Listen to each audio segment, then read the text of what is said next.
Bueno, hola, muy buenas tardes. Muchas gracias a todos por vuestra asistencia y sobre todo muchas gracias a Mamen por invitarme a compartir con ella este acto. Aquí están los herederos, los más interesados en que se venda bien el libro, porque son los que van a heredar los derechos de autor. Así que ahora ya podemos continuar. Había uno que decía, me llena de orgullo y satisfacción, no sé qué, y yo lo digo. Me llena de orgullo y satisfacción haber sido propuesto para compartir contigo este acto como amigo, como compañero y como hermano mayor académico en la jerga que usamos aquí en la casa. Tuve el privilegio de leer el libro antes de que se publicara y ya vi que era una cosa interesante e importante, ¿sí? Ayer supimos que ya hay una segunda edición, lo que demuestra, obviamente, que la impresión que tenía era correcta. Y hay que destacar que es poco común en un libro de divulgación científica, sobre todo en español, que haya más de una edición. Así que haya una segunda edición cuando se está presentando el propio libro es una buenísima noticia, ¿sí? De hecho, he leído muchísimos libros de ciencia, como se pueden imaginar, y de lingüística a lo largo de mi vida. De hecho, hasta he escrito algunos. 5, tenía que decirlo. Sí, 5. Y la verdad es que este es de todos los que he leído y, por supuesto, también de los que he escrito, en su género es de lo mejor que ha caído en mis manos, ¿sí? En cualquier lengua. Por supuesto en español y en cualquiera de las lenguas en las que normalmente se publican estos libros, que normalmente suele ser en inglés. Sí. Bien, además, como objeto físico también es excelente. No sé si lo teníamos por ahí a mano, pero no pasa nada, que ya lo ha visto todo el mundo. Así ya lo enseñamos como objeto físico, está muy acertado. No sé si hay alguien de la editorial, al final de la editorial, plataforma editorial, ¿no? Pero pues desde aquí, para cuando vean el vídeo, que lo verán, pues les felicito porque es un objeto físico bien hecho, ¿sí? Para lo que se estila hoy en día, la textura, el papel, la tipografía, está francamente bien, muy agradable de manejar y de leer. No sé lo que cuesta en euros, pero los vale, seguro, ¿eh? Pero bueno, vamos a abrir el libro a ver qué tiene dentro, ¿sí?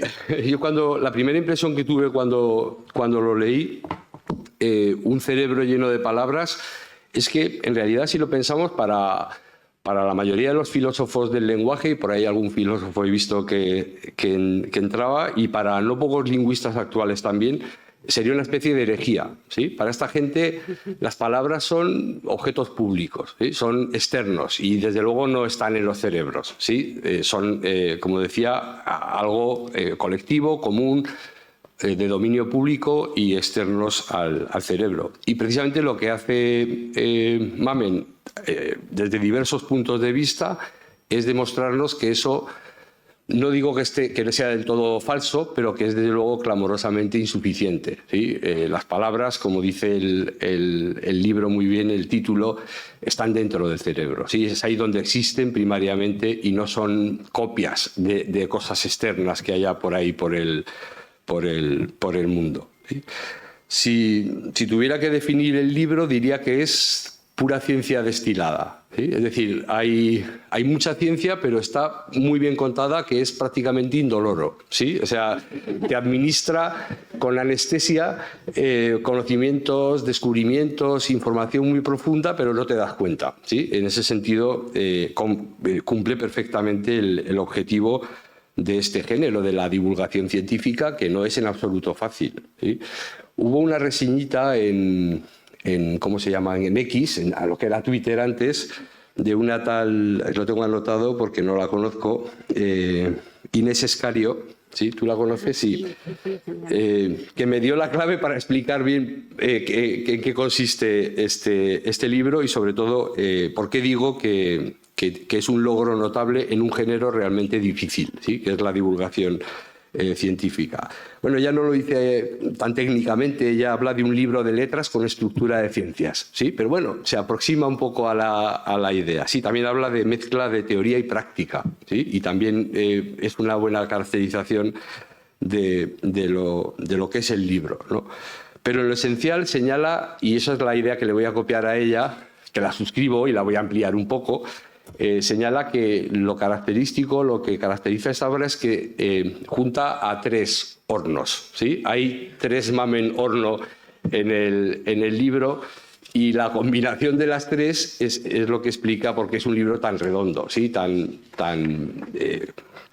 adecuado, tan interesante en su género. Tenemos en primer lugar a la horno científica, ¿sí? Todos la conocéis, la conocemos la mayoría, una cabeza privilegiada para el razonamiento lógico, para el pensamiento científico, para la argumentación, ¿sí? Es además lingüista, psicóloga y capaz de revisar incansablemente decenas de referencias bibliográficas y basar todo lo que dice en los dos pilares de la ciencia, que son el razonamiento lógico y la evidencia empírica, la evidencia experimental, ¿sí? Todo lo que aparece ahí no son creencias, no son supuestos, no son dogmas o mitos, sino que es el resultado del razonamiento lógico y de la evidencia experimental.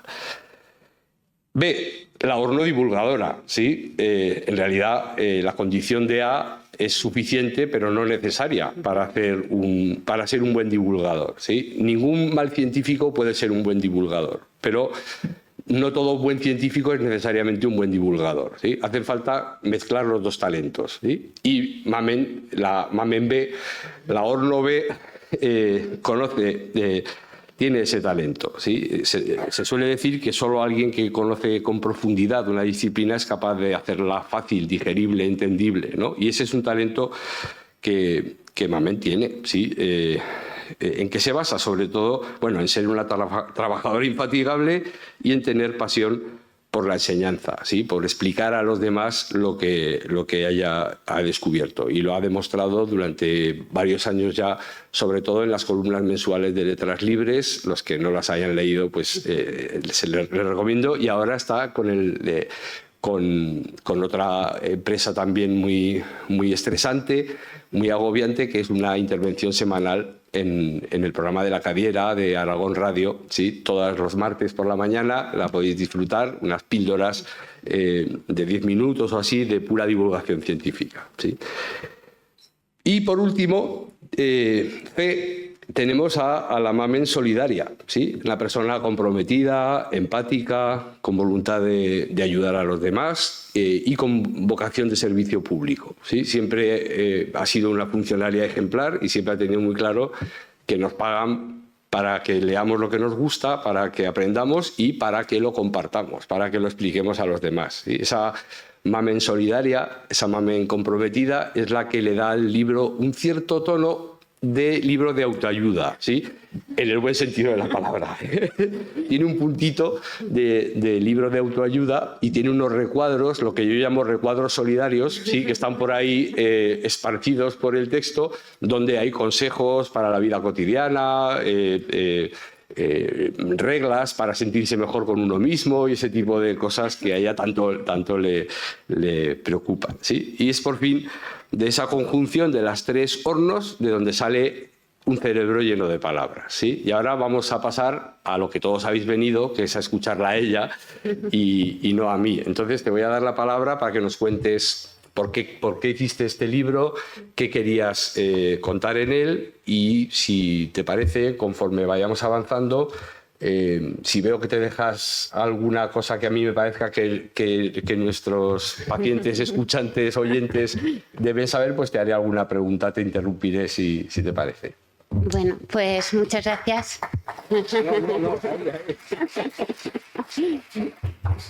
Muchas gracias, José Luis, porque como has dicho cuando te has presentado, ¿no? Pues estás ejerciendo de hermano mayor desde hace 30 años y hoy es un día más, ¿no? En el que he podido tenerte al lado, que he dado muchísimas charlas porque trabajo de eso, ¿no? Me pagan de eso, pero nunca he estado tan nerviosa ni tan emocionada como hoy y nunca he sentido esta presión, esta sensación de agradecimiento, sobre todo, ¿no? si algo me pasa esta tarde es que estoy en familia, es que habéis venido amigos, habéis venido compañeros, alumnos, antiguos alumnos, profes, familia y la verdad es que estoy muy emocionada. Pues este libro vino porque nuestro padre en común, Pepe Val, nuestro director de tesis, cada vez que habla conmigo, yo le llamo de forma regular, aunque está jubilado, pues siempre acaba diciéndome, Mamen, tienes que escribir un libro, porque mira, José Luis, que ha escrito 5, y tú estás aquí, que sí, que mucha radio y que muchos researchers y muchas cosas, pero tienes que escribir un libro. Bueno, este es el segundo. Sí, bueno. Y entonces yo, pues cuando estaba haciendo cualquier otra cosa, como esta voz interior mía no para, pues yo iba pensando cómo sería ese libro que quería Pepe Val. Y entonces, pues cuántos capítulos tendría y de qué cosas hablaría. Y yo me lo iba diciendo yo a mí misma, pues porque como no callo, pues me lo iba diciendo. Y entonces un día recibo un correo electrónico de Plataforma Editorial diciendo que quieren publicar conmigo y yo pensé que era spam y que querían sacarme los cuartos y lo mandé a la basura. Y volvieron a insistir y en uno de esos correos ya me dijeron que querían tener una entrevista conmigo si pudiera ser. Y dije, yo, va, que estos van en serio. Y tuve una reunión de estas virtuales que tenemos ahora y me dijo pues eso, que me seguían en Letras Libres y que les apetecía que escribiera un libro para ellos. Y yo le dije, pues yo en la cabeza tengo este. Y le puse ahí los 5 capítulos, patatín, patatán, y me dijo, qué interesante, pónmelo en bonito, ponme un resumen, un público objetivo, tal, y me lo mandas y lo miramos. Y lo hice, les gustó y bueno, pues de ahí hicimos un contrato y salió este libro que no me da más que satisfacciones. Yo la verdad es que me lo he pasado muy bien escribiéndolo porque yo no lo escribía, lo siento, no lo escribía pensando en que se lo fuera a leer mucha gente, se lo iba a leer Mendívil seguro, se lo iba a leer Javi, que también es otro de mis kilómetros cero, mis hijos no creo, no sé si se lo han acabado leyendo y ya está, y algún amigo que no tuviera mucho que hacer y ya está, ¿no? Pero la verdad es que desde que salió y también gracias a Irene, que es la generosidad en persona y lo ha puesto en sus redes y así, pues el feedback está siendo muy chulo y estoy muy contenta, la verdad. Y bueno, una de las cosas que yo tenía en la cabeza y que a mí me obsesionaban era desmentir este mito que muchos tenemos y además que la gente que tiene este mito normalmente es gente a la que le interesan las letras, que es gente que adora los libros, que lo hace por amor, ¿no?, a las letras. Y es este mito de que las palabras, el lenguaje, pertenece a una clase privilegiada, yo creo, pues eso, los magos, ¿no?, los filólogos, la RAE, ¿no?, que estamos ahí, que estamos salvaguardando las palabras, lo que está bien y lo que está mal. Tenemos una lista de palabras que son correctas y además tenemos la definición de las palabras, ¿no?, que viene de la etimología. Entonces vienen a nosotros, ¿no?, o a los de la Real Academia, o a los de Fondeu, o a los profesores de lingüística y de lengua, a preguntarnos, ¿esta palabra existe? ¿Esta palabra significa lo que yo creo que significa? Claro, a mí cuando me daba por pensar en este tipo de cosas, yo me daba cuenta de que esto es un mito de los mitos clásicos, ¿no? Como cuando no sabíamos por qué llovía y pensábamos que llovía porque había unos dioses ahí arriba que lanzaban la lluvia, ¿no? Y no sabemos de dónde están las palabras y las palabras están en el libro, ¿no?, el libro mágico que es el diccionario de la Real Academia. Y por eso muchas veces cuando alguien de repente dice una palabra, estas personas bien intencionadas, amantes de las letras, dicen, ¿cómo dices? No, esa palabra no existe. Ya verás, búscala en el diccionario, ¿ves? No está, esa palabra no existe, ¿no? Pero claro, si nos ponemos a estudiar lo que son las palabras en realidad y hacemos un trabajo psicolingüístico y nos dedicamos a la lingüística, una de las cosas que aprendemos es que las palabras colonizan nuestros cerebros y son las que nos hacen entender la realidad como la vemos, la que nos hace sentir las cosas que sentimos y por lo tanto las palabras son de los hablantes fundamentalmente, ¿no? Entonces yo siempre les digo a mis estudiantes y en las charlas que si vamos por la calle, vamos por un bosque o por un jardín y nos encontramos una flor, podemos ir con nuestro manual de botánica y entonces decimos, ¡ay, va, qué flor tan rara! No la había visto nunca. Miro el libro de botánica y digo, no está. El libro de botánica no tiene esta flor. No se me ocurriría decirle a la flor, no existes. Tú no existes porque no estás en mi súper libro de botánica. Sino que lo que pensaré es que el libro de botánica está incompleto, como están incompletos todos los libros, y que por lo tanto en la siguiente edición, si conozco al autor, pues le diré, Chati, cómete esta flor, que yo me la he encontrado en... Y algo así es lo que tenemos que pensar cuando nos encontramos una palabra que no está en nuestro diccionario, ¿no? Las palabras existen con independencia de que estén o que no están. Si una palabra es usada por la comunidad y no aparece en el diccionario, el problema es del diccionario, no es de la comunidad ni es de la palabra, ¿no? Así que ahora todos nosotros, como personas bien intencionadas y amantes de las letras, cuando nos encontramos con una palabra que no hemos oído nunca, pues a lo mejor nuestra reacción puede ser esta otra, ¿no? ¿Cómo has dicho? Anda, pues no conocía esa palabra. Y dices que es común en tu entorno, en tu familia, en tu barrio, en tu país. Fíjate, en el diccionario no está. Pues quizá podríamos avisarles para que la incluya, ¿no? Con la anotación adecuada, ¿no? Se usa solo en tal sitio, o es una palabra malsonante, o es una palabra que no debería usarse en tal contexto, o lo que queráis, que para eso está el diccionario, para decir las cosas que tiene que decir, ¿no? Pero lo importante es que el diccionario tiene que ser un notario de lo que pasa en la naturaleza humana. Pero no un sitio donde tengamos la verdad eterna, ¿no? Lo malo que tenemos los científicos es que no tenemos zarzas ardiendo. Solo tenemos realidad que intentamos describir y que intentamos entender, ¿no? Y un poco con este objetivo de explicar que las palabras son nuestras de los hablantes, es con el que escribí este libro, como digo, los domingos por la tarde, un ratito, me lo pasé muy bien. Yo, me voy un ratito a escribir el libro, porque en realidad ya lo tenía escrito en la cabeza desde hace 15 años, ¿no? Que me estoy dedicando a esto y yo lo fui escribiendo en mi cabeza durante estos 15 años. Y lo dividí en 5 capítulos. Entonces, si os parece, vamos a ir viendo capítulo a capítulo un poco de qué va cada uno y cuáles son las preguntas y las principales respuestas, ¿no? que hay. Voy a ver. Vale, me voy con el capítulo primero. El primer capítulo va de cómo y dónde almacenamos las palabras en el cerebro, que además es el primer monólogo que hice con los researchers, así que es un capítulo que le tengo mucho cariño. Y digamos que esta pregunta la vamos a responder desde la neurolingüística. Es el único capítulo en el que hay realmente respuestas neuro, ¿no? Porque todo lo demás tiene más que ver con la psicolingüística, que es lo que yo hago. Pero aquí me pareció importante entender un poco la naturaleza biológica del procesamiento de las palabras.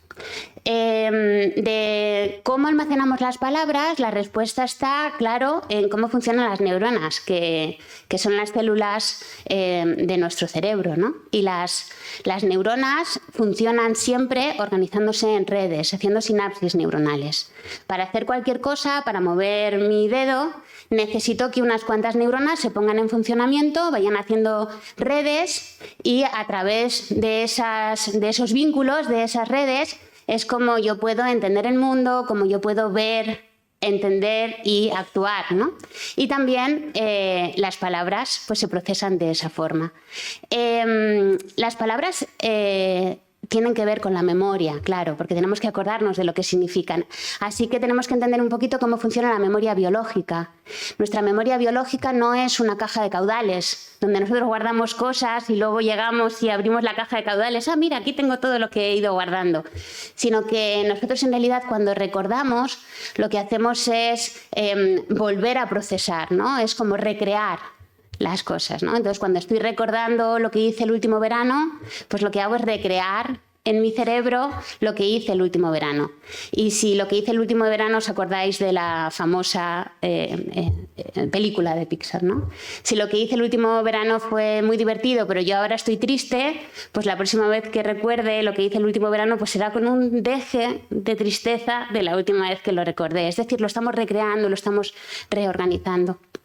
Bueno, pues también cuando procesamos las palabras hacemos eso, las recreamos, ¿no? Y tenemos que hacer el procesamiento, tenemos que hacer las redes para poder entender y poder pronunciar estas palabras, ¿no?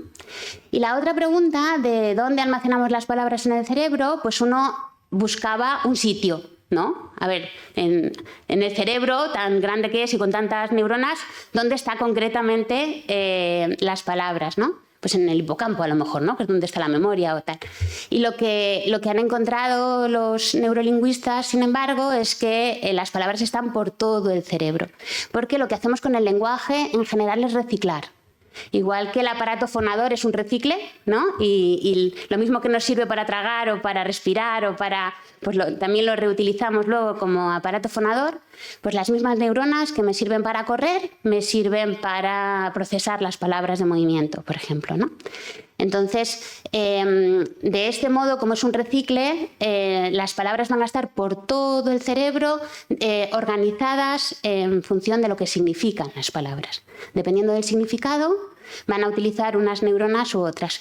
A mí me parece muy poético, y eso que a mí la poesía no me gusta mucho, no la entiendo, pero me parece muy poético porque de alguna manera es como si al utilizar el lenguaje simuláramos estar vivos, ¿no? Es como una simulación de vida, porque yo estoy ahí debajo de la manta, una de las cosas que pongo en el libro, leyendo que la protagonista se va a correr. Y lo estoy procesando con mis neuronas motoras, que dicen, por fin, mamen, me utilizas para algo. Por lo tanto, de alguna manera lo que le pasa a la protagonista me está pasando a mí. Y de alguna manera esto que sentíamos todos de que cuando leías una novela te pasaba, pues es que en cierta medida es cierto que nos está pasando, ¿no? Y algunos ancianos cuando llegan a una determinada edad mezclan lo que han leído con lo que han vivido, y qué bonito es esto. Porque de alguna manera lo que han leído también es experiencia, ¿no? Y también es parte de tu autobiografía. Y esto es un poco lo que quería contar del capítulo 1. No sé si quieres que diga. Sí, te voy a hacer alguna pregunta sencilla. El capítulo 1 es muy denso y tiene mucha información, y ella ha hecho un magnífico resumen, como no podía ser de otra forma. Pero hay alguna cosilla que yo creo que podrías explicar un poco más. Por ejemplo, la noción central, una de las nociones centrales es la de red, ¿sí? Y no solamente las neuronas forman redes, sino que las palabras se organizan como redes de palabras. Eso ¿sí? es. Y me gustaría que contaras un poco cómo influye el grado de conexiones que tiene una palabra con otras en cómo se procesan, cómo se recuerdan y cómo se protegen, si no lo vas a decir más adelante. Sí, lo puedo decir ya. Sí, es cierto, como he dicho antes, que las neuronas... Sí, perdona, y de paso ya introduce, también le das mucha importancia a una noción un poco críptica para los que no son expertos, que es el clúster viable más grande. Pero creo que en el libro le llamo mundo pequeño en vez de clúster. Mundo pequeño y sí. Las dos cosas, igual que el mundo pequeño, Sí, pues mundo también pequeño, sí. En conexión con eso también lo puedes contar un poco. Vale, pues vuelvo a mis neuronas, que como decía, además tenía una neurona organizándose con otra neurona y tal, lo iba a poner, pero digo, eran 24 segundos, pues se hacía tan largo que digo, mira, que lo busquen en internet, que está ahí, las neuronas haciendo conexiones. Claro, si las neuronas procesan las palabras, cada neurona, bueno, cada palabra tiene una determinada red, dependiendo de su valor semántico, pues no parece descabellado lo que hemos encontrado, ¿no? Y es que cuando procesamos una palabra, esa palabra nos lleva a otra palabra y esa palabra nos lleva a otra palabra. Y esos vínculos lo que hacen es que la probabilidad de que una palabra te llegue a la conciencia, de que seas capaz de pronunciar esa palabra, pues aumente, ¿no? Cuando acabas de procesar una palabra relacionada. Las relaciones son de todo tipo. O sea, están relacionadas por el significado. Es decir, si yo digo gato, de repente me sale perro, abeja, no sé, pero también están relacionadas por cómo suenan, por cómo riman y también por mi propia experiencia, ¿no? Si el perro, qué sé yo, pues era de una amiga, pues de repente me acuerdo de esa amiga, ¿no? O lo que sea. Entonces, esas relaciones tienen una parte muy individual, pero también tienen una parte que se puede generalizar, ¿no? Y podemos generalizar un poco cómo van a ser estas redes léxicas. Es muy interesante esto porque las palabras que están más relacionadas, las que nos llevan a más palabras, son, digamos, las palabras más estables,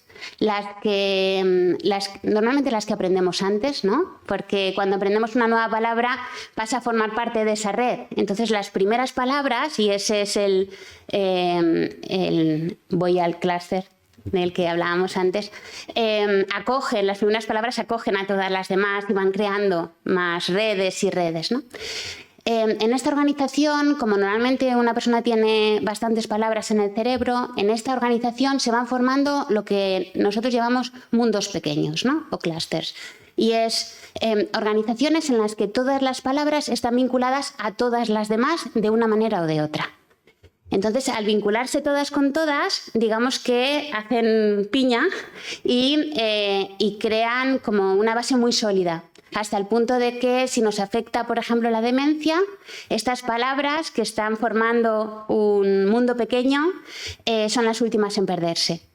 Y también son las palabras que más fácilmente procesamos, son las palabras que nos aparecen todo el rato. Cuando haces una redacción te aparecen 17 veces y luego tienes que buscar sinónimos porque si no vas a quedar mal, ese tipo de cosas. Entonces, digamos que el hecho de que una palabra tenga mucha red, se relacione con muchas otras, le da mucha estabilidad. Así que una palabra como, esta se la dedico a Natalia, como apendicitis, pues está solita en el mundo, ¿no? Tiene muy pocas relaciones, ¿no? Pues esta sería una palabra que probablemente perderíamos antes. No sé si me has preguntado algo más. Sí, no, pero te voy a preguntar ahora ya para solo otra más de este capítulo, porque si no, no vamos a tener... Parece un examen, tiempo. No sé si os estáis dando cuenta. El tema del libro es en realidad el lexicon mental, el diccionario mental, ¿sí? Que es la realidad, el objeto natural que tú estudias.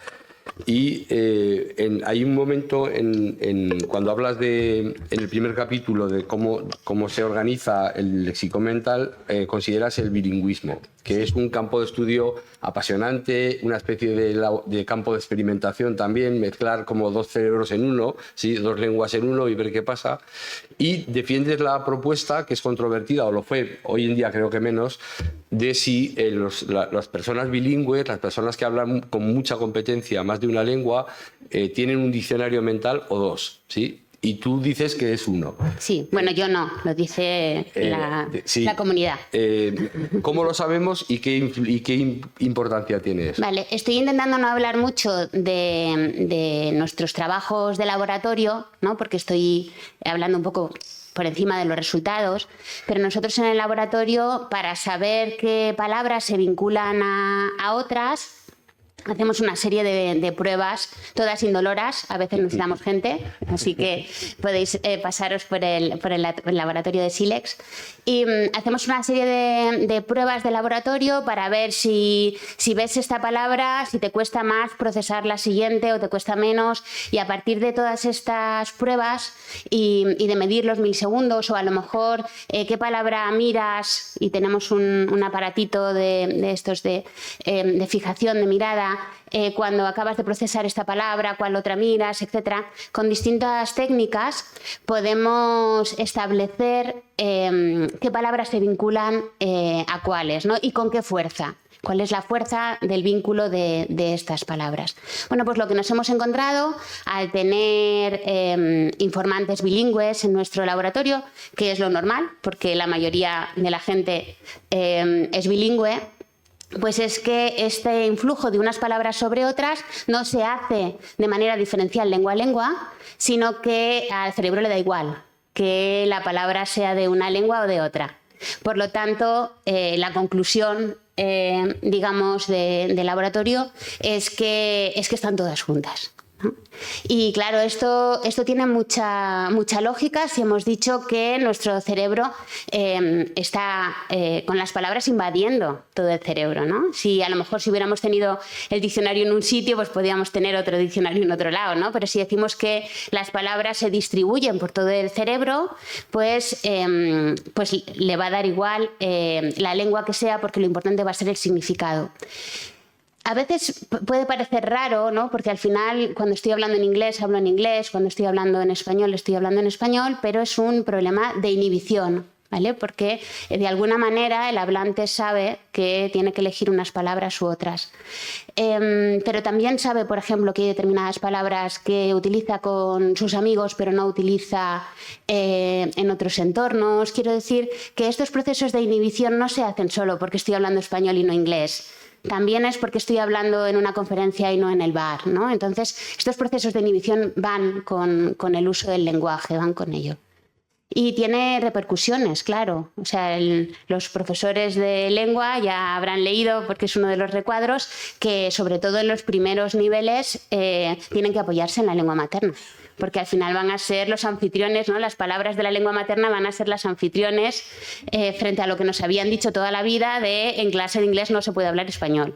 Bueno, pues en los primeros niveles uno se puede apoyar en la lengua materna porque al final el hablante se va a apoyar, el aprendiente se va a apoyar en la lengua materna, hagas lo que hagas. Por lo tanto, otra cosa es cuando ya estamos en proficiency que ya ahí tenemos que empezar a controlar la inhibición y hablar solo la lengua que estamos estudiando, ¿no? Muy bien, pues yo creo que ya puedes pasar, vale, si quieres, al segundo. Vale, en el segundo capítulo ya lo hemos introducido un poco. Mi idea era hablar de cómo aprendemos las palabras, ¿no? Y me interesaba sobre todo mostrar que hay una diferencia fundamental entre la adquisición de las palabras por parte de los bebés y la adquisición de las palabras por parte de los adultos.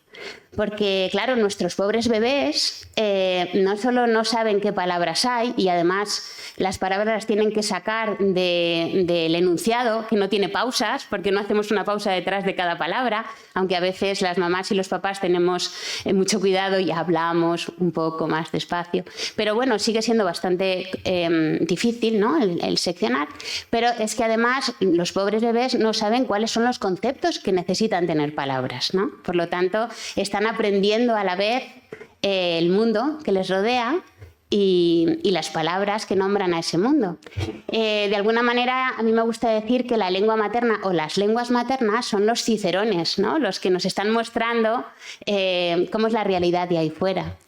Y me parece que es un proceso muy interesante, ¿no? El de la adquisición de primeras lenguas. Y otra cosa es lo que hacemos los adultos. Los adultos, cuando aprendemos nuevas palabras, ya tenemos un montón de palabras que nos ayudan a definirlas, o si aprendemos una segunda lengua, ya tenemos una lengua materna, ¿no? Que hace de anfitrión y dices, vale, no es lo mismo, pero casi, ya lo iré luego soltando, pero más o menos ya me hago la idea, etcétera, ¿no? Entonces, fundamentalmente hay una gran parte que habla de este proceso de los bebés que me parece muy interesante. Hablando de los bebés, muchos filósofos y muchos lingüistas han insistido en o plantean que no hace falta postular ningún tipo de predisposición cognitiva innata para aprender las palabras. ¿Tú qué crees, qué postura tomas en ese? ¿Hacen falta postular algún prejuicio, algún sesgo innato para que ayude a aprender que perro es una palabra que designa a todos los perros y solo a los perros, y no las cosas con pelo o la sombra de los perros o animales que huelen mal o que son bonitos? Aquí hay dos cosas muy difíciles. ¿Cómo resuelve el niño Claro, esto? aquí hay dos cosas muy difíciles que hacen los bebés, ¿no? Lo primero es relacionar la palabra con el objeto concreto que tiene delante. Es decir, saber a qué nos estamos refiriendo en concreto, ¿no? Si yo tengo un niño de 18 meses y pasa un perrito y yo digo, mira cariño, un guau guau. Bueno, ¿qué es un guau guau? Las orejas, la cabeza es todo el perro o es el perro y la señora, ¿no? Entonces, esa ya es una primera cosa difícil que tienen que hacer los bebés y que los que se dedican a adquisición de primeras lenguas, yo he hecho alguna incursión, pero no me dedico a primeras lenguas, saben bien, ¿no? Que tienen una serie de principios cognitivos básicos que les ayudan a entender qué queremos decir cuando usamos las palabras, ¿no? Y que por lo tanto no van, digamos, en tabula rasa, ya nadie cree en las tabulas rasas, sino que bueno, hay cierta información de tipo cognitivo que les ayuda a decir, vale, si me dice una palabra seguramente será un objeto completo, ¿no? Luego, si se equivoca, pues ya irá viendo ensayo-error, pero casi seguro que si esto al levantarlo se mueve y se lleva todo, pues todo esto necesitará una palabra concreta, ¿no? Estos son principios heurísticos que utilizan los niños de tipo cognitivo, ¿no? Otra cosa es otro ejemplo son los niños monolingües. Los niños monolingües aprendemos, yo soy una niña monolingüe, venida más, que aprendemos muy rápido a hablar, mucho más rápido que los bilingües, por lo menos a producir, porque tenemos algunas ayudas de estas, algunos heurísticos cognitivos, que nos dice, por ejemplo, que si hay dos objetos, uno lo conozco y otro no, y me dicen una palabra que no conozco, pues va a ser el objeto que no conozco, porque el otro ya sé que se llama botella, ¿no? Entonces esto los pobres bilingües pues no lo tienen, ¿no? Y entonces se ha visto en laboratorio que cuando tú dices, mira, un guachu guachu, y hay una cosa que conocen y otra no, los monolingües hacen boom. Y los bilingües hacen guachu guachu, ¿no? Es otro nombre para ¿Es otro nombre para el mismo objeto que ya tengo uno o es un nombre para...? Y entonces, bueno, hay una serie como de ayudas cognitivas a hacer este proceso. La segunda cosa difícil que hacen los bebés es, una vez que ya se han enterado de que, vale, perro es este objeto concreto, es cómo generalizo y consigo llamar perro a todo lo que es perro y a nada más de lo que es perro, que es lo que decías tú antes, ¿no? Entonces aquí también estamos todos de acuerdo en que necesitan una serie de información. Puede ser un prototipo, puede ser un conjunto de rasgos, que no es otra cosa que me voy a fijar en tal característica, tal propiedad, como puede ser que sea animado o sea inanimado, que sea mamífero o que sea reptil o este tipo de cosas, ¿no? Entonces, estas propiedades ayudan a hacer generalizaciones, de tal forma que el pobre niño no tiene que pensar cosas como todo lo que huele mal y es marrón es perro, todo lo que va corriendo detrás de una señora es perro, sino que ya más o menos se va dando cuenta de que perro debe ser pues un animal mamífero, doméstico, con 4 patas, que luego ve una vaca y le llama perro, de acuerdo, pero son equivocaciones muy controladas, ¿no? No es cualquier rasgo el que puede ir detrás de la definición de perro. Todo esto, como digo, creo que es bastante, o sea, que es aceptado por la comunidad y no es específicamente lingüístico, es cognitivo y tiene mucho que ver con la adaptación al medio. Quiero decir, seguramente fue muy adaptativo que nos fijáramos en la diferencia entre seres vivos y seres inertes y seguramente no era tan adaptativo la diferencia entre es marrón o es verde, ¿no? Entonces, esos rasgos que utilizamos son rasgos importantes para la evolución. Muy bien.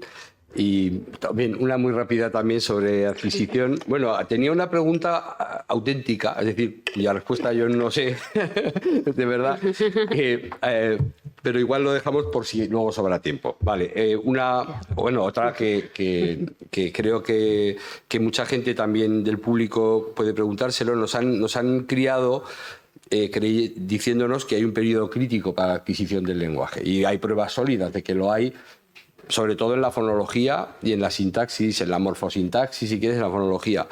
¿Qué sentido tiene que las palabras se puedan... es decir, que tengamos un periodo crítico, es decir, que se cierra, digamos, temprano, en la adolescencia, un poco antes, la capacidad de aprender bien la fonología de una lengua o la capacidad de aprender bien la sintaxis o la morfosintaxis de una lengua, y sin embargo la capacidad de aprender palabras está abierta siempre. Vale, bueno, voy a matizar un poco esto. Sí, sí. Lo del periodo crítico tiene que ver con un proceso neurobiológico que se suele llamar, y a mí me parece también muy bonito, muy poético, que es la poda neuronal, ¿no? Entonces, bueno, los bebés nacen con muy pocas neuronas. O sea, nacen con 2 neuronas, encima sin relacionar ni nada. Los pobres no saben hacer de nada precisamente por eso, ¿no?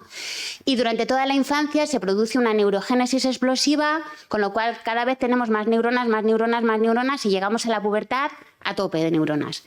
Y claro, en ese gran conjunto de neuronas hay algunas neuronas que son específicas para determinados aprendizajes. Esto quiere decir que están especializadas en determinados aprendizajes.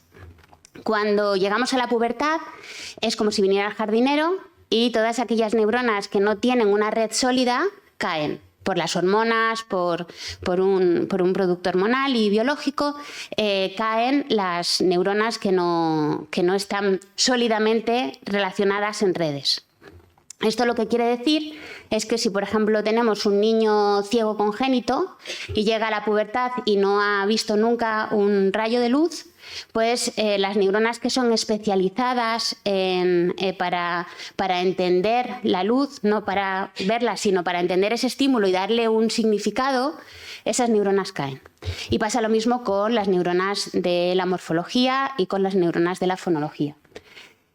Si el problema del niño eran unas cataratas y a los 20 años o a los 25 le hacen una operación y de repente ya puede ver, sus ojos ven, pero su cerebro tiene que aprender a ver. Y entonces, bueno, pues lo va a hacer con una serie de neuronas que, digamos, ya no son esas especializadas que tenemos de serie, sino que son unas neuronas, digamos, más generales. El proceso va a ser lento, va a tener muchos problemas con algunas cosas, como por ejemplo en la tercera dimensión, la distancia, ¿no? Va a tener problemas, pero los últimos estudios dicen que se puede llegar a tener una visión en 3D.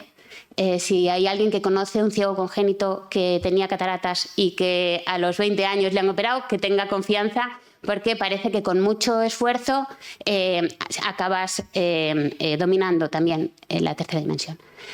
Creo que esto es exactamente lo mismo que pasa con el lenguaje. Cuando llegamos más allá de la pubertad, sin haber aprendido ninguna lengua, eso es lo más drástico, o habiendo aprendido una lengua, por ejemplo, como el español, que tiene 5 vocales y que es como, ¿vale? Que hemos, las neuronas especializadas en fonología pues están ahí, ¿no? Y a los 30, a los 50, a los 60 años queremos aprender una lengua con una fonología muy específica o con una morfosintaxis muy específica, lo vamos a hacer con neuronas que no son específicas del lenguaje, con neuronas, no lo vamos a hacer con la misma, digamos, con la misma rapidez, con la misma elegancia que lo hacen los bebés. Podemos llegar a hacerlo si tenemos inmersión, el cerebro está ahí que puede, pero es verdad que lo vamos a hacer como, pues eso, con más. Esto no es una cosa de los seres humanos, ni es una cosa del lenguaje, es una cosa general. Los patitos, cuando salen del nido y pasa su madre, bueno, normalmente es la madre, en laboratorio es un tren chuchú. Tienen un instinto muy fuerte de seguirla. Y si ese instinto se hace antes del periodo crítico, antes de la poda, pues ya puede haber fuegos artificiales, ya puede haber petardos, que los patitos siguen a la madre ahí sin ningún problema. Los patitos que siguen a la madre después del periodo crítico, siguen a la madre, pones un cohete y se quedan un poco, ¿no? Es decir, que este fenómeno de que tenemos unas neuronas especializadas para algunos comportamientos instintivos automatizados y se hace mejor con estas neuronas automatizadas, pero que tenemos la posibilidad de hacerlo bien si nos esforzamos mucho, se da, como veis, en muchas funciones cognitivas. ¿Qué pasa con las palabras? Pues que ya hemos dicho que las palabras no tienen neuronas específicas. Las neuronas lo hacemos con las neuronas que nos sirven para correr, aprendemos las palabras de movimiento. Entonces, en la poda a nosotros pues nos da igual. Y por eso es la diferencia entre la morfosintaxis y el léxico. Genial. Bueno, no me puedo resistir. ¿Qué relación tiene? Porque es enigmático. Es una afirmación que haces que hay una correlación, una relación entre la lentitud del cerebro en procesar la información y la importancia que tienen los estereotipos en la vida mental. Bueno, a ver si soy capaz de ser rápida. Los seres humanos ya sabemos desde Cadura que tenemos como dos sistemas de pensamiento, ¿no? Pensar rápido, pensar despacio. Seguro que os suena porque ha sido un bestseller. Entonces, cuando tenemos tiempo, pues somos lógicos, pensamos racionalmente, porque podemos pensar con lenguaje. Tal. Pero cuando tenemos que tomar decisiones rápidas, ¿no? ¿Qué me pongo esta mañana? ¿Dónde me pongo en el súper? ¿Compro chocolate o no compro chocolate? Pues como nuestro cerebro bioquímico es muy lento, recordad esas neuronas mandando neurotransmisores y así, no somos especialmente lógicos, ¿no? Somos más emocionales y entonces tomamos decisiones rápidas a través de estereotipos, a través de heurísticos, a través de... que está muy bien porque eso ha hecho que nos adaptemos al medio y que no se nos coma el león, pero lo que no está muy bien es que no seamos conscientes de que esas decisiones son emocionales y no son racionales. Es decir, si yo sigo un estereotipo, sigo un prejuicio, pues en un momento determinado, pues bueno, pues es que hay que hacerlo así. Pero ser muy consciente de que lo he hecho desde la irracionalidad, desde la emoción, y que por lo tanto me puedo ir a mi casa, pensarlo bien, llamar por teléfono y decir, oye, que me he equivocado, que es que tenía que hacer... Lo he hecho con el sistema 1, que es el sistema de pensar rápido, y ahora que tengo el sistema 2, pues me disculpo, ¿no? ¿Qué pasa con las palabras? Pues también tenemos dos formas de aprender palabras.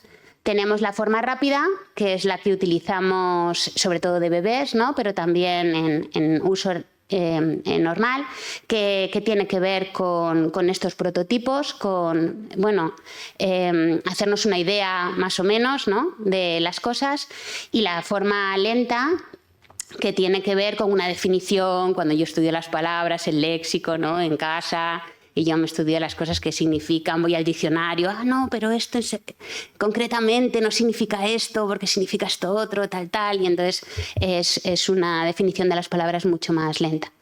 Entonces, el hecho de que nosotros seamos lentos hace que el uso que hacemos de las palabras sea con el sistema 1, ¿no? Y que los estereotipos nos ayuden también, y los prototipos a aprender las palabras y a usarlas. Muy bien. Sí, vale. Capítulo 3. El capítulo 3 es un capítulo duro, porque es un capítulo en el que se habla de que las palabras a veces no vienen a la consciencia, ¿no? Y las palabras pueden no venir a la consciencia o no venir a la boca, porque a veces a la consciencia vienen, pero a la boca no, que también puede ser. Y cuando no vienen a la consciencia o no vienen a la boca, puede ser por distintas razones. Puede ser por una lesión cerebral, puede ser por una demencia, es decir, puede ser por un proceso biológico, ¿no? Una pérdida. Pero también puede ser porque hemos migrado y llevamos mucho tiempo viviendo en un sitio donde nadie habla nuestra lengua materna, llevamos 30 años sin hablar nuestra lengua materna y la estamos perdiendo. Y ya no me acuerdo cómo se dice esa palabra.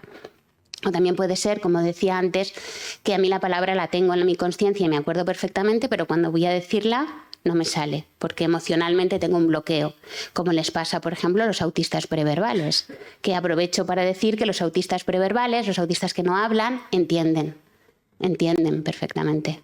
No producen, pero entienden. Y también pasa algunas veces a algunos niños que tienen mutismo selectivo y que en casa hablan y en el cole no. ¿No? Y no hablan, ¿por qué? Pues porque no les llega, o sea, les llega a la conciencia, pero no les llega a la boca, ¿no?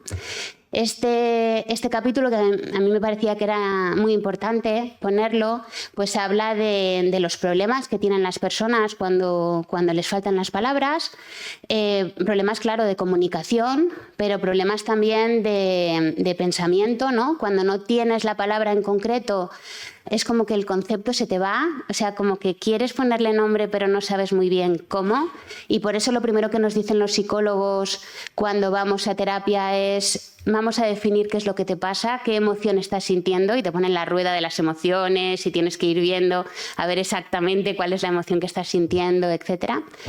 Pero en algunos casos, cuando las palabras que nos faltan son las de la lengua materna, ese Cicerone que nos enseñó el mundo, pues puedes tener problemas de identidad también, ¿no? De quién soy yo. Soy la persona de antes de la migración, la persona de después de la migración. Y todo eso tiene repercusiones en la salud mental de la gente, y eso es interesante. Nosotros tenemos un proyecto de investigación diseñado, pero sin patrocinador. Yo aquí, como esto igual lo ve mucha gente, pues hago un llamamiento para tener patrocinadores, en los que estábamos neurólogos del Servet, psicólogos y lingüistas de UNIZAR, entre ellos miembros del grupo SILEX y la asociación AIDA, la asociación de Ictus Aragón, en el que queríamos ver qué problemas concretos tenían las personas que tienen anomia después de tener un ictus, qué problemas concretos tenían de salud mental. Y creo que es un trabajo que hay que hacer porque tienen problemas específicos, ¿no? Por el hecho de que no te vengan las palabras, como alguien me dijo, bueno, pero lo importante es el lenguaje, las palabras. Conocemos a una persona que para viajar necesita 2 personas que le ayuden, porque si hay solo una y le pasa algo, es que dice siéntate y no se acuerda de lo que significa siéntate. O sea, es una discapacidad muy grande. Por lo tanto, bueno, pues este capítulo tenía que estar. Muy bien. En el capítulo, en realidad, hablas bastante de la anomia, de los problemas de afasias por enfermedades y accidentes, pero te centras mucho, más de lo que yo me esperaba, en la atrición del léxico de los inmigrantes de larga duración. Y es verdad que es un tema que no se suele tratar con detalle y con la sensibilidad y la importancia que lo tratas tú en el libro. Pero a mí lo que me sorprendió de esa parte es que, por supuesto, es lamentable que se pierda el léxico de la lengua materna en estas personas por desuso, ¿sí? Básicamente de su lengua nativa, pero en un momento dado, si lo he entendido bien, dices que en realidad es consecuencia del buen funcionamiento adaptativo de la facultad del lenguaje. ¿Cómo es posible? Claro, pues es que me tengo que traer a Saussure, porque Saussure ya decía que los sistemas funcionan como un todo, y cuando añades un elemento al sistema, pues todo lo demás se mueve, ¿no? Entonces, claro, cuando tú estás usando todos los días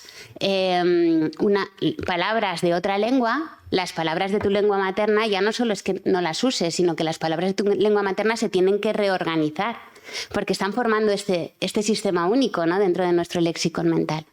Y de hecho, una cosa muy interesante es que los mismos fallos que suelen tener los aprendientes de una lengua extranjera son los fallos que comienzan a tener las personas que pierden su lengua materna. Es decir, son esas zonas de vulnerabilidad, ¿no?, en las que tanto los que están aprendiendo como los que están olvidando recaen. Por lo tanto, si nosotros fuéramos científicos sin corazón, pues podríamos decir que en realidad el léxico no está funcionando bien, porque el hecho de perder determinadas palabras es en virtud de que se están encontrando su sitio las palabras que realmente estamos utilizando, ¿no?, y que por lo tanto se está reorganizando todo. Claro, como no somos científicos sin alma, pues lo que decimos es que sería muy interesante que las personas migrantes tuvieran la oportunidad de tener encuentros con otras personas que pudieran hablar su lengua materna y que no la perdieran, ¿no?, porque hay detrás problemas de identidad y de salud mental. Vale, sigo. Capítulo 4. Vale, pues creo que muy al hilo, ¿no?, porque el capítulo 4 está centrado en cómo las palabras que usamos repercuten en nuestra salud mental. Básicamente hablo fundamentalmente de aquellas palabras que provocan que nos suba el cortisol. Ya sabéis que el cortisol es muy malo y que por lo tanto son en cierta manera las responsables o parte de las responsables, parte del grupo de responsables de nuestros problemas de ansiedad o depresión, etcétera. Cuando yo terminé la carrera de psicología hice un estudio propio de terapia racional emotivo-conductual en la Autónoma de Barcelona y ahí nos daban TREC, terapia racional, nos daban los fundamentos, ¿no?, de cómo las palabras nos modulan las emociones, ¿no?, y cómo utilizar determinadas palabras hacen que tengamos determinadas emociones, etc. Otra vinculación entre las palabras que usamos y lo que sentimos es la adrenalina que sentimos cuando utilizamos palabras tabú, palabras prohibidas, y entre ellas, claro, está las palabrotas, ¿no?, que es uno de los apartados del libro que más me agradece la gente, que todo el mundo me dice, ¡ay, qué bueno lo de las palabrotas! Digo, no sé si van directamente ahí, pero como las palabrotas nos suben la adrenalina y ya sabemos todos lo que nos pasa cuando tenemos un chute de adrenalina, ¿no?, que somos más rápidos, más fuertes, no nos duele nada y por lo tanto ese efecto analgésico que tienen las palabrotas bien dichas, ¿no? Es decir, si las dices todo el tiempo, pues ya te habitúas y ya no sirve igual. Y en determinados contextos donde a los demás les parece bien que digas palabrotas, tampoco sirven igual. O sea, y decir corcholis tampoco sirve igual. Entonces, utilizar palabras tabú en sitios donde sabes que es tabú en un momento determinado es muy analgésico, ¿no? Y si te das un golpe en el dedo, pues no dices miércoles y dices otras cosas para que te deje de doler. Pero el efecto analgésico está probado experimentalmente. Está probado experimentalmente y tiene que ver con la adrenalina. Con la adrenalina, sí. Sí. O sea, la agresividad, las palabras provocan agresividad y la agresividad tiene efectos bioquímicos. No tanto. Es verdad que decir palabras o palabrotas no reduce la agresividad, sino que más bien la mantiene, pero sí que reduce la agresividad verbal. O sea, física, la agresividad física. Normalmente el que ante un dolor moral lanza 3 o 4 tacos no pega un puñetazo, lo que, bueno, también es una ventaja. Vale. Pero no tiene tanto que ver con la violencia, la adrenalina, sino con la sensación de que estás haciendo algo prohibido, ¿no? Porque tiene que ver con el tabú. Por eso digo que está muy mediado con cuán tabú sea la palabra en este contexto concreto. Si eres una persona que estás acostumbrada a decir palabrotas, el efecto analgésico es mucho menor, porque la sensación de estar haciendo algo que no debes hacer, de estar superando esos límites, es menor. Y por eso a los adolescentes les gustan tanto las palabrotas, porque es superar un límite, ¿no? Es este tabú que está detrás también. Muy bien. Sí, una nota breve, si quieres, le das mucha importancia cuando hablas del discurso propio, el discurso interior, al uso de las palabras absolutas. ¿Qué son y por qué son tan importantes para la salud mental? En realidad, cuando estudié este título propio, ¿no?, de TREC, de lo que hablaba Ellis era de estas palabras absolutas, que es nunca, odiar, todo, ¿no?, y que hacen que suba el cortisol, ¿no? Entonces, bueno, él lo que aconseja es que te ajustes más a la realidad, ¿no? Todos me odian, hombre, a ver, a muchos les caes mal, pero tampoco... Todos sería una palabra absoluta. Todos sería una palabra absoluta y odiar sería una palabra absoluta, ¿no? Entonces ellos en la TREC tienen como una especie de bolsa de palabras absolutas, ¿no? Esto sí que es una caja con palabras, estas palabras son las absolutas y entonces ten cuidado, y además ellos lo hacen así, ¿no? Tienen esta lista, te dicen, mira, cuando tienes esta palabra es mejor que la ajustes y que tal. Pero claro, desde una perspectiva lingüística, desde la lingüística, dices, una lista de palabras absolutas, esto me suena muy raro. Y creo que tiene más que ver con el concepto de escala. ¿no? Entonces nosotros cognitivamente solemos interpretar el mundo a través de escalas, ¿no? Todos lo escalamos, ¿no? Entonces tú cuánto cobras y tienes una escala, o a ti qué castigo te ha puesto la mamá y tienes una escala de castigos, y todo está organizado por una escala. Entonces también estas palabras, ¿no? Odiar, etcétera, forman parte de una escala, y todos, la mayoría tal, forman parte de una escala. Entonces yo creo que podríamos reformular, y en eso estamos, esta propuesta de los psicólogos, que para estar psicólogos, o sea, para ser psicólogos está bien la propuesta, pero reformularla desde el punto de vista lingüístico, ¿no? Y decir que en realidad el problema es utilizar los extremos de las escalas, con independencia de las palabras que uses, ¿no? Porque al estar en esos extremos sientes una cierta indefensión. Porque si estás en el extremo ya pocas cosas puedes hacer. Si todo el mundo te odia, y eso es verdad, o sea, chico, ¿yo qué te voy a decir? Pocas salidas tienes, ¿no? Pero es que casi nunca ocurre que todo el mundo te odie, ¿no? Aunque sea alguna amiga, tendrás algo, ¿no? Entonces, yo creo que tiene más que ver con ese concepto de escala. Hay que probarlo, ¿no? Hay que probarlo, igual que lo han probado ellos, porque se ha probado con Corpus que las personas que tienen depresión, las personas que tienen ansiedad utilizan más este tipo de palabras. Yo lo que quiero es probar que en realidad lo que utilizan en general es la parte de arriba de la escala a todos los niveles, ¿no? En todos los campos del lenguaje. Muy bien. Vale, venga, ya vamos acabando. Sí, vamos al cerebro sin palabras. Claro, no podía dejar de mencionar a los cerebros sin palabras, aunque solo sea para comparar, ¿no? ¿Qué diferencia hay entre un cerebro con palabras, al que les pasa todas estas cosas de las que hemos hablado esta tarde, con un cerebro que no tenga palabras? Y ahí básicamente me he ido a dos ámbitos, ¿no? Por un lado tenemos a los mal llamados niños salvajes, que en realidad los salvajes son las personas que hay alrededor y que han hecho que esos pobres niños no tengan palabras, ¿no? Que son niños que se han criado en la selva, o que se los han encontrado en una habitación que nadie les hacía caso, etc. Y luego, por otro lado, pues claro, todos los animales no humanos, ¿no? Que no tienen palabras.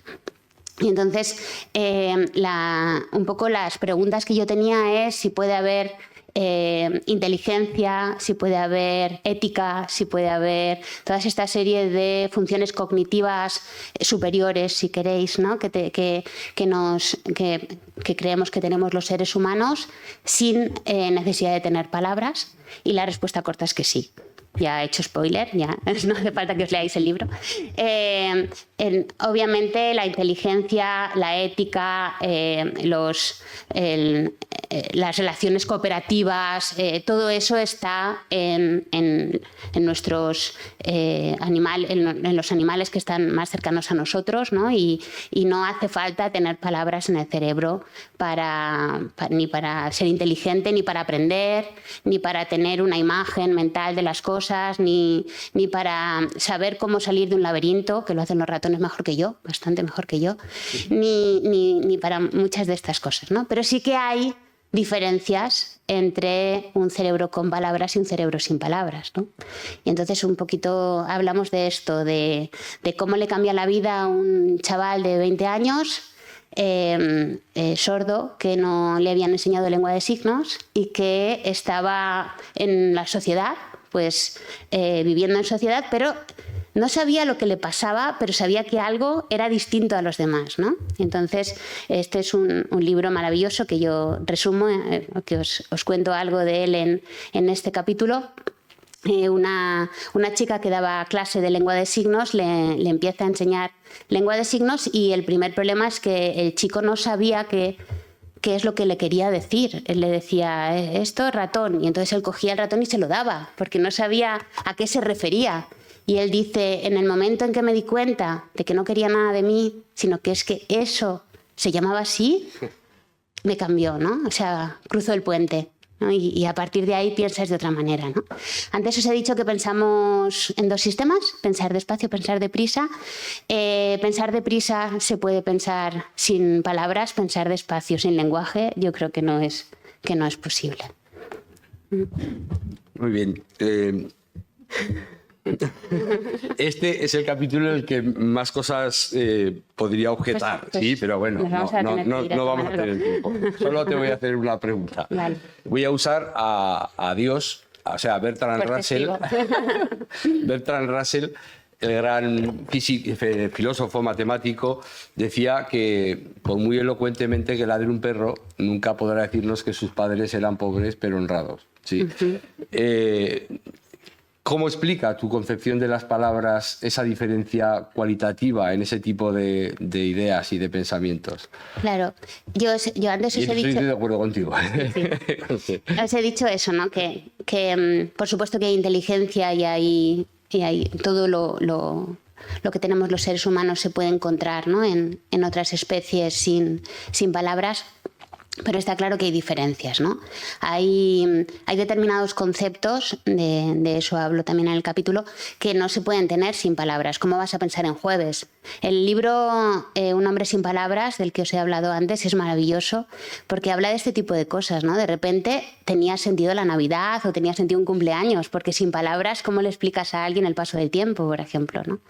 Entonces, claro que hay pensamientos, hay conceptos que vienen con las palabras, ¿no? También el pensamiento más sutil, porque lo que os decía antes de entender cómo te sientes cuando tienes la rueda de emociones, porque si todas tus emociones son contento o triste, pues luego no puedes llegar a la sutileza, ¿no? Y por supuesto, por último, el sistema de pensar despacio, ¿no? El sistema de pensar despacio, que es esto que hacemos con la almohada y que digo que es específicamente humano y que nos ha llevado a la luna, es específicamente lingüístico. Y tiene que ver con la sintaxis, claro. Tiene que ver con la capacidad computacional. Cuando nosotros pensamos a partir de significado composicional y somos capaces de crear significados a través de recursividad y a través de composicionalidad, el tipo de pensamiento es completamente distinto, ¿no? ¿Y esto qué tiene que ver con las palabras? Pues lo que digo, y eso ya sí que es el epílogo, ¿no? Es que las palabras no son significado y significante. El color rojo del semáforo es significado y significante, pero no es una palabra, ¿no? Las palabras, además de significado y significante, tienen gramática. Tienen una categoría gramatical, tienen un comportamiento sintáctico, van con la sintaxis. Entonces, es esta parte de las palabras que se engancha con la sintaxis la que hace que pensemos despacio. Muy bien. ¿Bien? Muy bien. Pues por mi parte, creo que ha quedado bastante... bueno, perdona. No, sí, le he dejado esto porque a lo mejor tienen alguna pregunta o quieren comentar algo y así de fondo yo dejo ahí la promo de hacerme caso, disfrutar de vuestro cerebro y llenarlo de máximas palabras, que es la última frase que puse en el libro. Muy bien. Pues muchas gracias.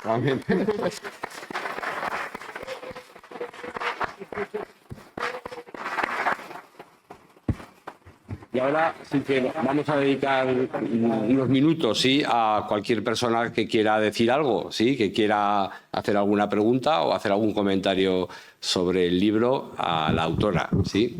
Y ahí tenemos al bueno de Pepe. Muchas gracias por el micrófono para acercarlo a las personas que quieran decir algo. A mí me consta que ha venido gente con preguntas, ¿eh? Así que no sé si como he hablado tanto ya les he contestado. No, mira. Hola, se oye, ¿no? Sí. Yo tengo además el cerebro lleno de palabras, o casi lleno, lo tengo lleno de preguntas, de verdad. No, me recordaba a Helen Keller, no sé, creo que la conocen, la primera ciega sordomuda que fue universitaria y graduada y tal. ¿Y cómo llega esta persona o qué concepción tiene de lo que es una palabra? Si no ve, no oye, no habla. Sí, o sea, hay una película maravillosa sobre la vida de esta mujer, pero es maravillosa, me gusta mucho, pero no entiende, el que hizo la película no entiende lo que son las lenguas de signos, también te digo, porque se piensa que la lengua de signos es simplemente, ¿no?, el decir letra por letra las palabras y así. Bueno, entonces no le hagáis caso lo de las lenguas de signos, pero por lo demás la parte humana es muy interesante, ¿no? Hay una cosa que me gusta mucho de esta historia y es los problemas comportamentales que tenía esta niña.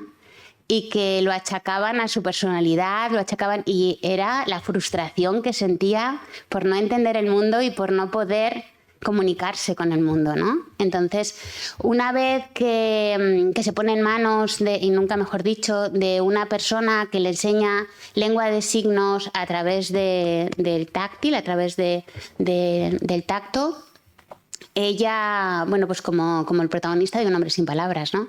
Ella descubre esa parte semiótica de los seres humanos que es tan maravillosa, ¿no? Y a partir de ahí crece y se desarrolla, y a partir de ahí las palabras para ella yo creo que tienen que ser como las palabras para mí, ¿no? Porque en mi voz interior es verdad que hay una vocecita, ¿no? Porque yo tengo voz y yo me escucho, pero en el fondo lo importante de las palabras no es tanto cómo resuenan, sino cómo me van ayudando a pensar y cómo me van ayudando a sentir, ¿no? Y yo creo que para ella, una vez que accedió a la lengua, debía ser algo similar. Voy a mediar un segundo porque me toca de cerca el tema. Aparte de que Helen Keller, que es la mujer de la que estabais hablando, llegó a escribir un libro contando su vida. O sea, es milagroso. Una persona cuya único contacto con el mundo es tocar las manos de su interlocutor.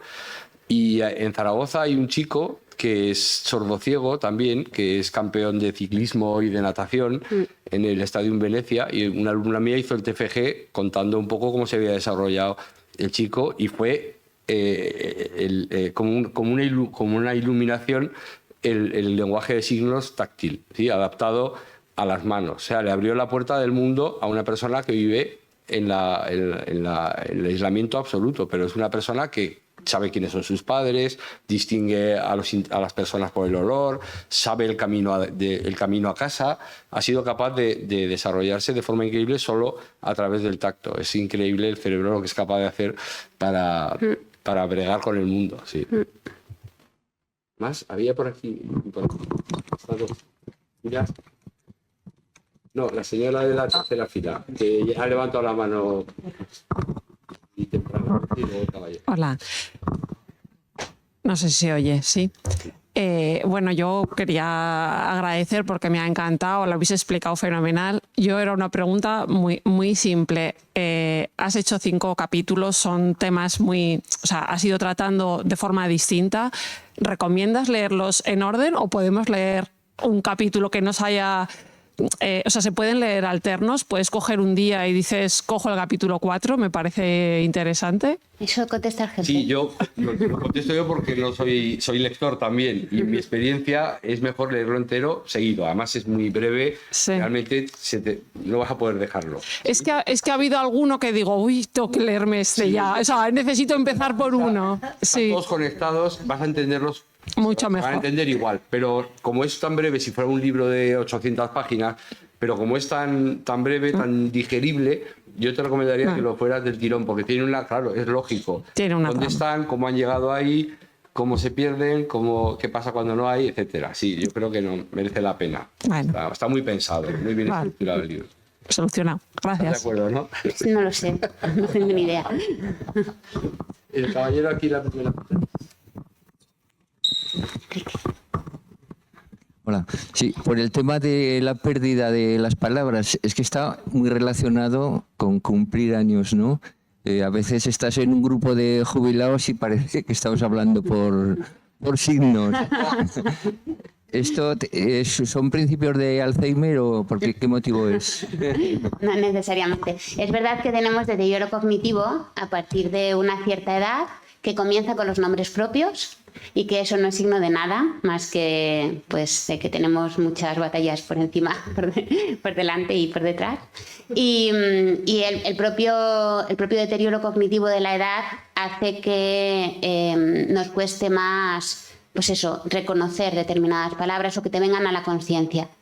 Eso afecta sobre todo a las palabras que están menos relacionadas, por eso empieza con los nombres propios, porque los nombres propios van por sueltos, no tienen tanta red alrededor, y no es signo de nada. De hecho, Bueno, está por ahí Sara, que hace su tesis sobre la anomia y lo que hace es comparar las personas que realmente tienen un problema anómico. En su caso no son dementes, sino que son personas que han sufrido un ictus. No tienen demencia, pero tienen han sufrido un proceso de ictus, y los compara con pares de su misma edad, de su mismo género, etcétera, porque sabemos que hay otras variables que afectan a cuán rápido te llegan las palabras a la mente.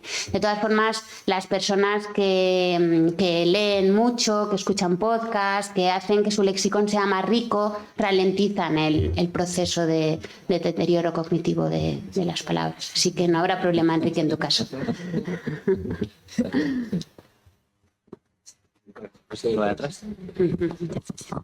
Pues muchas felicidades, definitivamente tendré que leerlo. Respecto al último capítulo, bueno, porque estaba ahí el gorila y esto. Lo ha hecho la inteligencia artificial, todos los dibujos los he hecho con inteligencia artificial porque lo hizo Natalia en la charla que dio el otro día, el martes, y me piqué y dije, pues yo también. Y le puse gorila mirando a cámara y sonriendo. Salió esto. Como no sabía cuál de los dos coger, cogí los dos. Acerca de los animales que son capaces de reconocer palabras, o sea, sobre todo cuando es un número no tan pequeño de palabras, ¿no? Bueno, no lo puedo evitar, soy amante de los perros, entonces, bueno, no, o sea, el número varía, pero algunos pueden reconocer varias. Y bueno, pues por ejemplo, tengo entendido, ¿no?, que los primates y los gorilas en particular a veces pueden desarrollar también una gran capacidad. Me pregunto si esto tiene que ver, pues justo, ¿no?, los homínidos más cercanos a nosotros, los animales domésticos que llevan miles de años a nuestro lado. ¿Otros animales pueden reconocer una, o sea, digamos, más bien como una manera de estímulo sin, no sé cómo decir, sin que sea necesariamente una palabra, sino, no sé? Sí, bueno, yo voy a negar la mayor. Lo que aprenden los animales no son palabras, sino que son signos, ¿no? Es la relación entre el significante y significado, como si fuera el color rojo de un semáforo. No tiene, digamos, las características que tienen las palabras porque no las, digamos que no las combinan jerárquicamente, no meten sintaxis, ¿no? Entonces, en ese sentido, claro, la capacidad semiótica de los seres humanos es una capacidad que comparte con animales más y menos cercanos. O sea, la capacidad semiótica yo creo que de alguna manera está en los mamíferos en general, ¿no? Lo que pasa, bueno, normalmente lo que se suele decir es que para que el ser humano sea capaz de utilizar lenguas humanas necesita dos capacidades. Una es la capacidad semiótica, que es esto de hay algo que escucho, que veo, que huelo y le doy un significado. Y luego la capacidad de computación, que es la capacidad de hacer combinaciones y que según la combinación signifique una cosa y otra, y la jerarquía y todo esto, ¿no? Esta capacidad combinatoria también la tienen otros animales. Por ejemplo, los pájaros, ¿no?, al hacer nidos, desarrollan esta capacidad, o sea, dan cuenta de que tienen esta capacidad combinatoria, pero claro, lo hacen con palitos en vez de con símbolos, ¿no?, con signos. Entonces, digamos que la diferencia es que nosotros combinamos en vez de palitos signos, o sea que tenemos las dos cosas a la vez, ¿no? Entonces, cuando los animales son capaces de aprender signos, nos enseñan que nuestra capacidad de lenguaje viene de alguna parte, pero también nos enseñan que nuestra capacidad de lenguaje es muy diferente, ¿no?, a la que tienen ellos. Gracias. Por allá, por allá.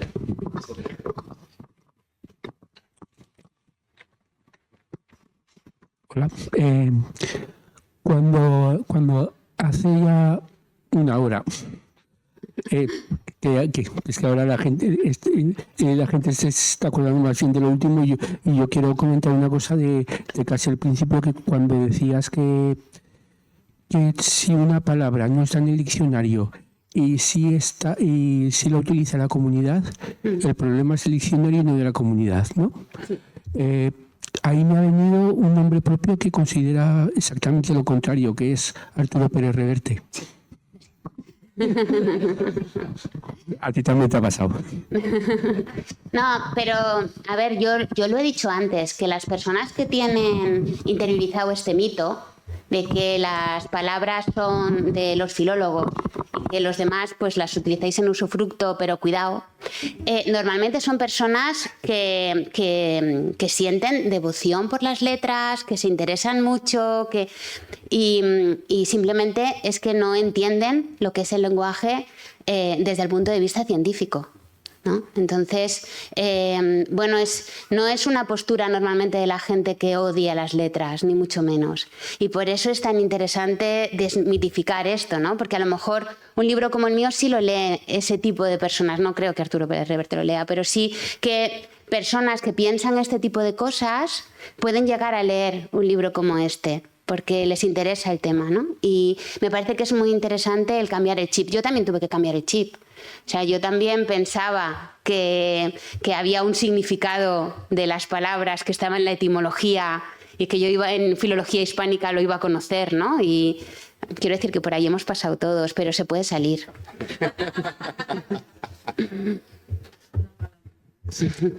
Sí. Buenas, Mamen. Lo primero, enhorabuena por el libro. Y luego, no sé, me ha surgido una duda, todavía no he podido leerlo, pero prometo que lo leeré.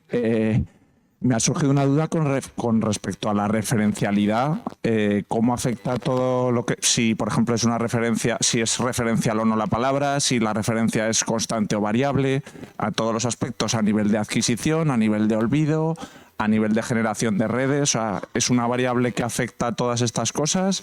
Sí. O no sé si habéis hecho estudios empíricos con palabras que sean variables o referencia variable constante, o no sé cómo afecta todo eso. Bueno, lo primero es que los psicólogos, más que hablar de referencialidad, que de eso no hablan, pero sí hablan de imaginabilidad, que tiene cierta conexión, ¿no? El hecho de que puedas imaginar el referente hace que aprendas antes la palabra, que la olvides más tarde, que te venga a la memoria antes, todo esto, ¿no? Es una... constante, entonces es más fácil que las que tienen referencia, y ya no por no hablar de, por ejemplo, de ixis, no todos los elementos deícticos, igual también es mucho más complejo porque además tienes que tener en cuenta el contexto de cada momento, no sé, todo eso. Vale. O sea, por lo primero, referenciales frente bueno, referenciales con objeto concreto es la imaginabilidad. La referencia constante frente a la variable, fíjate, es al revés, porque la referencia constante normalmente es tipo nombres propios y esos tienen menos redes, con lo cual suelen ser palabras que tienen más problema para la pérdida, son los primeros que caen. Los de referencia constante, ¡pa! Y está bien, porque son poco económicos. Entonces yo prefiero saber decir frigorífico que Juan, ¿no? O que Pepito. Entonces está bien. Salvo que tu marido sea mejor. Le puedes llamar cariño, le puedes llamar... no hay problema. Luego las palabras de tipo vago, que sirven para todo y para más, tipo esto, cacharro, cosa, esas son de las mejores, son las primeras que se aprenden, las últimas, la primera que te viene, ¿no? Y de hecho, cuando estás intentando explicar algo, pues son las que, ese de aquel, ¿me entiendes, verdad? Y ya está. Entonces estas de significado vago sí que son muy... En cuanto a específica, inespecífica, etcétera, normalmente no es la palabra, sino el uso. Es decir, la misma palabra puede estar en contextos de referencia específica o contextos de referencia... Pero me parece súper chulo y si te apetece tirar por ahí, vente y hablamos. ¿Alguien más? Yo creo que ya es hora de... Sí, son las 9:05, yo creo que nos hemos ganado. Sí. Bueno, muchísimas gracias, de verdad. Me habéis hecho muy feliz.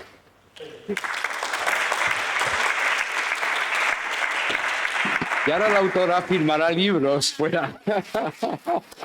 No, pero...